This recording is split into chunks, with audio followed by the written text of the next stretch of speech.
RG Kar medical college হাসপাতালে মহিলা চিকিৎসকের অস্বাভাবিক মৃত্যুর ঘটনায় উঠেছে একাধিক প্রশ্ন। এই ঘটনায় সিবিআই তদন্ত দাবি করলেন রাজ্যের বিরোধী দলনেতা শুভেন্দু অধিকারী।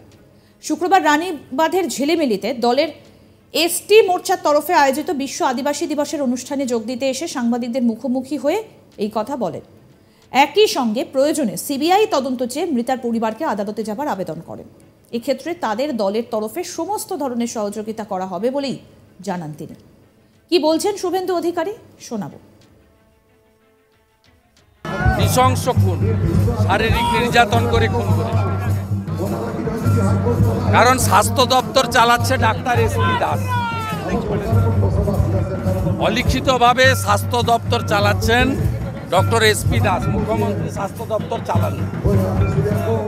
পোস্টমর্টম রিপোর্ট কি বলবে জানার দরকার নেই। As a responsible opposition leader আমি পরিষ্কার বলছি, এটা শারীরিক নির্যাতন করে খুন করা হয়েছে। কলকাতার বুকে নামি মেডিকেল কলেজে এইভাবে শিক্ষার্থী পড়ুয়া ডাক্তারকে শারীরিক অত্যাচার করে খুন করা, এটা তৃণমূল কংগ্রেসের শাসনকালে আইন শৃঙ্খলা তো শেষ হয়ে গেছিল, এটা লাস্ট। আমি গোটা রাজ্যের ছাত্র সমাজকে বলছি যে মাঠে নামুন, আপনারা নামুন, প্রয়োজনে পতাকা ছাড়া নামুন। রাজ্যের অপোজিশন, প্রিন্সিপাল অপোজিশন হিসেবে, তার লিডার হিসেবে আমি বলছি যে পুরো রাজ্যের মানুষ আপনাদের সাথে আছে এবং ইমিডিয়েটলি স্টেট গভর্নমেন্টের উচিত সিবিআইকে কেস হ্যান্ডওভার করে দেওয়া। আর যদি না করেন, ওরা করবে না, তাহলে পরিবারকে বলবো যে আপনারা কোর্টের দ্বারস্থ হন। আপনারা যদি সহযোগিতা চান আমরা করব। আমাদের পক্ষ থেকে ওখানে সজল ঘোষ কাউন্সিলর সহ, ডাক্তার অর্চনা মজুমদার সহ অনেকেই আছেন। আপনারা যে কোনো ধরনের সহযোগিতা চাইলে আমরা প্রস্তুত আছি।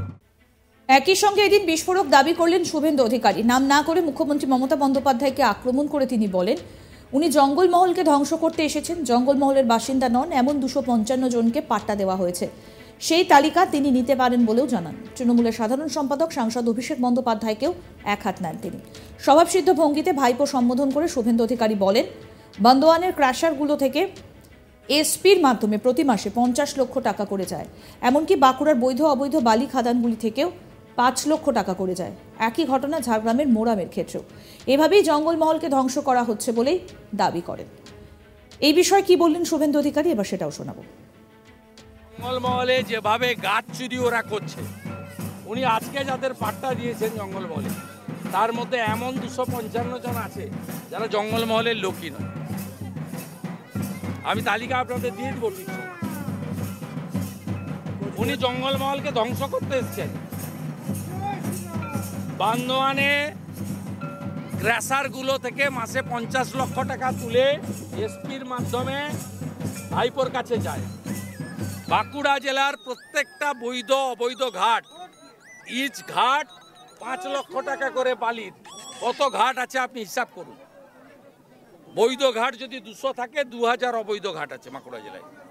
ইন্টু 5 লাখ হিসাব করে বৈভব তৈরি তুলে দিয়ে আসছে। একইভাবে ঝাড়গ্রামে মোরাম জঙ্গলমহলের কাঠ পাচার করে ধ্বংস করছে জঙ্গলমহলে। সাঁওতালি ভাষায় স্কুলগুলো হয়নি কেন? এখানকার ছেলেরা সব ঝাড়খণ্ডে, উড়িষ্যাতে, ছত্তিশগড়ে কাজে চলে যাচ্ছে কেন? একটা কর্মসংস্থান নেই। উল্টো দিকে বাবা সাহেব আম্বেদকর যে সংরক্ষণ দিয়েছিল এসসি এসটি এবং কুর্মী সহ হিন্দু ওবিসিদের, সেটা আপনি কেড়ে নিয়েছেন। আপনার junior constable, lady constable, home guard, civic volunteer, village police, জঙ্গলমহলে যে 14,000 নিয়োগ হয়েছে 23টা থানা এলাকায়, অবিভক্ত মেদিনীপুর মানে ঝাড়গ্রাম আর পশ্চিম নিয়ে বাঁকুড়া এবং পুরুলিয়া 23টা থানায় 14,000, সেখানে এসসি এসটি কুর্মী সহ ওবিসিদের সংরক্ষণ দেননি। জঙ্গলমহলের মানুষ পাওয়া তো দূরের কথা, বঞ্চিত হয়েছে। মোদিজির পাঠানো অন্ন সুরক্ষা যোজনাকে দিদির চাল বলে আপনার লোকরা চালায়, আর ওই 1800-500 করে কিছু টাকা দেন, তাতে কিছুই হয় না। জঙ্গলমহলের যুবকরা তারা কর্মসংস্থান চায়, জঙ্গলমহলের জনজাতিরা তারা সাঁওতালি ভাষায় আধুনিক চিকিৎসা চায়, আধুনিক শিক্ষা চায়। জঙ্গলমহলের লোককে কেন রাঁচি জামশেদপুরে গিয়ে চিকিৎসা করাতে হয়? এখানে একটাও সুপার স্পেশালিটি হসপিটালে কোনো নিউরোসার্জন থেকে শুরু করে কোনো ভালো ডাক্তার নেই। স্বাস্থ্যসাথীর কার্ড চলে না, ন্যূনতম স্বাস্থ্যের পরিষেবা এখানে পায় না। তা আপনি যেটা অধিকার সেটাই দিতে পারেননি, এইসব কথা বলে আপনি আজকে বলে গেছেন 1 লক্ষ পরিবারে জল দিয়েছি 1.5 লক্ষ টাকার। তো জল জীবন মিশন তো নরেন্দ্র মোদীজি, কত আর নাম চুরি করে স্টিকার লাগাবেন? প্রসঙ্গত বলি, আরজিকর মেডিকেল কলেজে চিকিৎসক ছাত্রীর অস্বাভাবিক মৃত্যুর অভিযোগ উঠেছে। প্রমাণ মিলেছে ময়নাতদন্তের প্রাথমিক রিপোর্টেও, তাতেও নির্যাতনের প্রমাণ মিলেছে। ঘটনায় রাতভর তদন্ত চলে। মাঝরাতে এক ব্যক্তিকে আটক করে নিয়ে যাওয়া হয় লালবাজারে। একাধিক ব্যক্তি জড়িত থাকতে পারে বলেই অনুমান করা হচ্ছে। ময়নাতদন্তের প্রাথমিক রিপোর্টে অত্যাচারের প্রমাণ মিলেছে বলেই সূত্রের খবর। প্রাথমিক রিপোর্টেই তরুণীর সঙ্গে বর্বর নির্যাতনের চিত্রটা পরিষ্কার। ময়নাতদন্তের রিপোর্টে বলা হয়েছে ঘটনাটি ঘটেছে রাত 3টে থেকে ভোর 6টার মধ্যে। ছাত্রীর গলার ডান দিকের একটা হাড় ভাঙা রয়েছে বলেও জানা যায়। সাধারণভাবে গলায় হাত দিয়ে টিপে শ্বাসরোধ করার চেষ্টা করা হলে এরকমভাবে হাড় ভাঙার ঘটনা ঘটে। এক্ষেত্রে সেই ধরনের কিছু হয়েছে কিনা সেটাও খতিয়ে দেখছেন বিশেষজ্ঞরা। সেমিনার হলের সামনে ছিল না কোনো সিসিটিভি। পুলিশের কাছে প্রত্যক্ষদর্শীদের বয়ানে উল্লেখ করা হয়েছে, দেহ উদ্ধারের সময় ছাত্রীর পরনে ছিল গোলাপি রঙের কুর্তি, পড়েছিল ভাঙা চুলের ক্লিপ, চশমা ভাঙা অবস্থায় পড়েছিল দেহের কাছে, একটা নীল রঙের ম্যাট্রেসের ওপর পড়েছিল। এরপর আরজিকর সূত্রে জানা যায় সেই নীল রঙের ম্যাট্রেসেও মিলেছে রক্তের দাগ। প্রচুর চুলও পাওয়া গিয়েছে ওই ছাত্রীর। এর থেকে বোঝা যায় ধস্তাধস্তি হয়েছিল। পরিবারের অভিযোগ নির্যাতন করা হয়েছে তাদের মেয়েকে। শুক্রবার 9ই আগস্ট আরজিকর হাসপাতালে মহিলা ডাক্তারের দেহ উদ্ধারকে ঘিরে রীতিমতো পরিস্থিতি উত্তপ্ত হয়ে ওঠে। কর্মবিরতি ঘোষণা করেন জুনিয়র ডাক্তাররা। মৃত মহিলা ডাক্তারের মা বাবাকে ফোন করেন মুখ্যমন্ত্রী মমতা বন্দ্যোপাধ্যায়। মুখ্যমন্ত্রীর কাছে মৃত যুবতীর বাবা মা আর্জি জানান, আমাদের মেয়ের মৃত্যুর ঘটনার সঠিক তদন্ত হোক, নিরপেক্ষ তদন্ত চাই।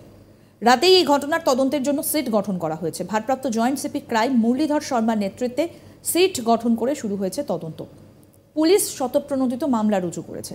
কর্তব্যরত তরুণী চিকিৎসকের অস্বাভাবিক মৃত্যুর ঘটনায় স্বাভাবিকভাবেই প্রশ্ন উঠছে হাসপাতালের নিরাপত্তা নিয়ে।